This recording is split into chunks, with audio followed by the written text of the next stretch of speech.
नमस्ते दोस्तों, मैं देव सिंह की मेरे अपने YouTube चैनल में आप सभी को जय जोहार जय भीम। साथियों, मैं कुछ न कुछ लेके आता हूं, आप सुनते हो, इसलिए धन्यवाद। जैसा कि आपने टॉपिक में देख चुके होंगे कि मैं किस टॉपिक में आज बात करने वाला हूं, क्योंकि भारत देश में सबसे ज्यादा आरक्षण पर विवाद बनाया रहता है।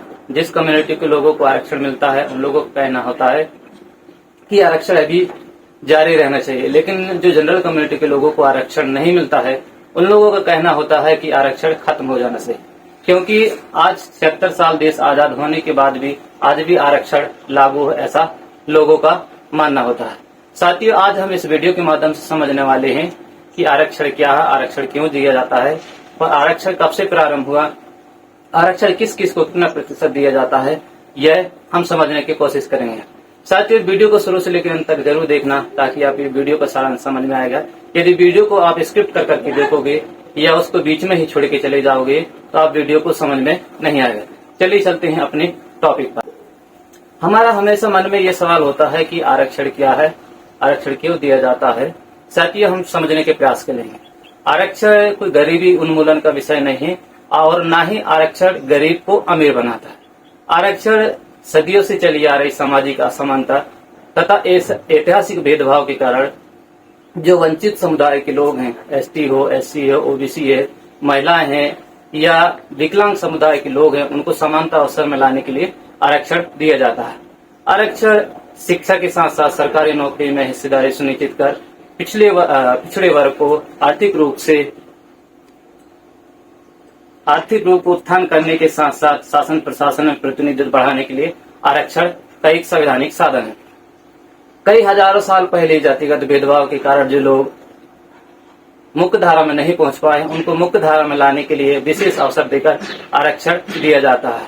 समाज में दबे कुचले लोग को आत्मनिर्भर और सशक्त बनाने के लिए आरक्षण का प्रावधान दिया गया है और इसके साथ साथ शिक्षा, सरकारी नौकरी के साथ साथ उच्च संस्थानों में स्कूल में प्रवेश पाने के लिए, जैसे स्कूल हो गए, कॉलेज हो गया, बड़े बड़े उच्च संस्थान हो गए, IIT हो गए, IIM हो गए, ऐसे प्रवेश पाने के लिए आरक्षण का प्रावधान दिया गया है। आरक्षण कब से लागू हुआ?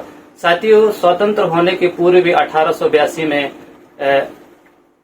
इंटर तथा महात्मा ज्योतिराव फुले ने वहां के जो ST, SC, OBC को शिक्षा एवं सरकारी नौकरी के साथ साथ राजनीतिक में आरक्षण की मांग किया था। बाद में 1902 में दक्षिण भारत के महाराष्ट्र में कोल्हापुर रियासत के छत्रपति साहू जी महाराज ने ST, SC, OBC को शिक्षा एवं सरकारी नौकरी के साथ साथ राजनीतिक में आरक्षण लागू किया। बाद में भारत शासन अधिनियम 1909, भारत शासन अधिनियम 1919, भारत शासन अधिनियम 1935 में हमें आरक्षण का प्रावधान देखने को मिलता है। एंड 1942 में डॉक्टर भीमराव अंबेडकर ने जब भारतीय दलित महासंघ की स्थापना किया और वहां से जो ST, SC की आरक्षण की मांग किया। इसके बाद 26 जनवरी 1950 को जब देश लागू हुआ, मतलब संविधान लागू हुआ और ST, SC को सेपरेट तरीका से आरक्षण का प्रावधान दिया गया। एंड जो थर्ड क्वेश्चन हमारे मन में रहता है कि किस किस समुदाय को कितना प्रतिशत आरक्षण दिया जाता है। साथियों, वर्तमान समय में भारत देश की जनसंख्या लगभग 147 करोड़ की जनसंख्या है, लेकिन 2011 की जनगणना के अनुसार हम ये डाटा को देखा जाए, क्योंकि हर प्रत्येक 10 वर्ष के बाद जातिगत जनगणना होती है। जो लास्ट जनगणना 2011 में हुआ था, इसके बाद 2021 में होना था, लेकिन नहीं हो पाया।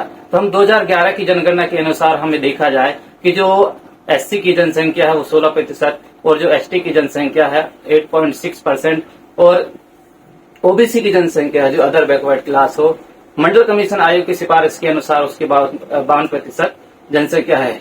साथियों, ST, SC, OBC को जनसंख्या के अनुपात उसको कितना प्रतिशत आरक्षण दिया जाता है, क्योंकि SC की जो जनसंख्या 16% है उसको सरकारी नौकरी या एजुकेशन में 15% आरक्षण दिया जाता है और ST को 7.5% आरक्षण दिया जाता है और OBC को 27% आरक्षण का प्रावधान दिया गया है। 103वां संविधान संशोधन के अधिनियम के तहत 2019 में सुप्रीम कोर्ट का ऐतिहासिक फैसला हुआ और जो आर्टिकल 16 के अंतर्गत EWS को 10% का आरक्षण दिया गया है। जनरल कम्युनिटी को जो आर्थिक रूप से कमजोर व्यक्ति है उनको शिक्षा और सरकारी नौकरी में 10% आरक्षण दिया। लेकिन 1992 में इंदिरा साहनी जजमेंट के अनुसार सुप्रीम कोर्ट का ऐतिहासिक फैसला था कि आरक्षण 50% से ज्यादा नहीं होना चाहिए, लेकिन फिर भी ये 10 EWS को 10% आरक्षण दिया, उसमें भी विवादित एक सवाल बना रहा है। अंत में हम ये समझने की कोशिश करेंगे कि आरक्षण क्या खत्म होना चाहिए या नहीं होना चाहिए। आरक्षण भारत देश में जब तक जातिगत रहेगी तब तक आरक्षण रहने की संभावना है। जिस दिन भारत देश में जातिगत भेदभाव खत्म हो जाएगा उस दिन भी आरक्षण खत्म हो जाएगा। एक स्लोगन देते हैं कि हिंदू मुस्लिम सिख ईसाई आपस में एक भाई भाई, जिस दिन हम एक दूसरे को समान मानने लगेंगे, भाई भाई मानने लगेंगे, उस दिन आरक्षण खत्म हो जाए। साथ ही आपकी क्या राय है कमेंट बॉक्स में अपना प्रतिक्रिया जरूर दें। और यदि वीडियो आपको अच्छा लगा हो तो लाइक करना, कमेंट करना, शेयर करना। यदि आप YouTube में देख रहे हैं तो मेरे YouTube चैनल को सब्सक्राइब करके बेल आइकन को प्रेस कर देना ताकि नेक्स्ट वीडियो का नोटिफिकेशन आप तक पहुंच सके। यदि आप Facebook में देख रहे हैं तो मेरे Facebook पेज को फॉलो कर लेना।